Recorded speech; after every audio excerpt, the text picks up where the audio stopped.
what we would call accumulator clients as well, that are in their 40s and that are trying to make decisions of where to save, whether to put money into their 401k, how much to put there, how much to put in 529 plans for their kids.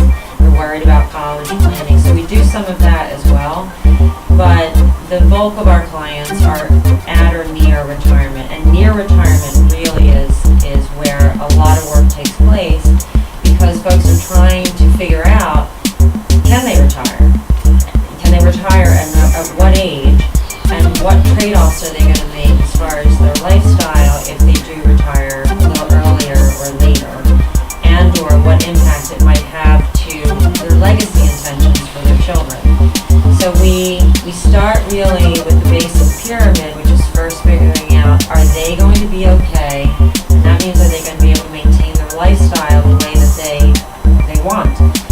And then once we get past that stage, we spend a heck of a lot of time in that stage, but the other thing is then understanding then, is their family going to be okay? Are the parents that they might still need to take care of, and their children, are they able to care for them in the way that they want?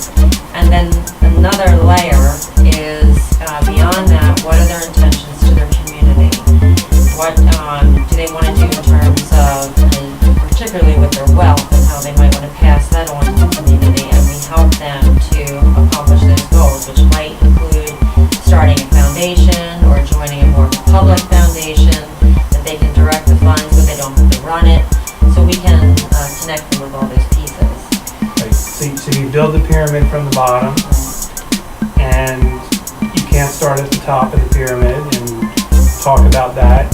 We have to build it all the way through, because it's a comprehensive plan where if one of the pieces of this pyramid doesn't work, then the whole pyramid falls down. So you kind of get that whole structure, but it's a good learning tool about where we start with a client or a potential client, working with our firm. By the way, Mike and Monica mentioned something pretty interesting, client engagement model. They talked about how they engage with families, with husbands and wives. I think one of the things that's interesting about, for those of you watching this webinar, thinking about things that are important to you.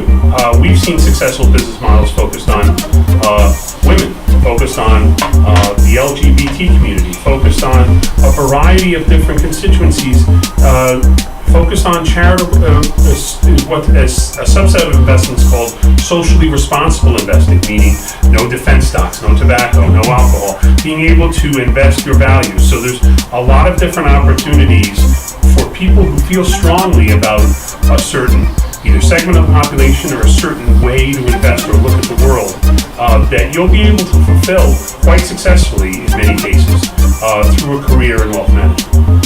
So it's important to note that that there's lots of different business models out there that might interest you, and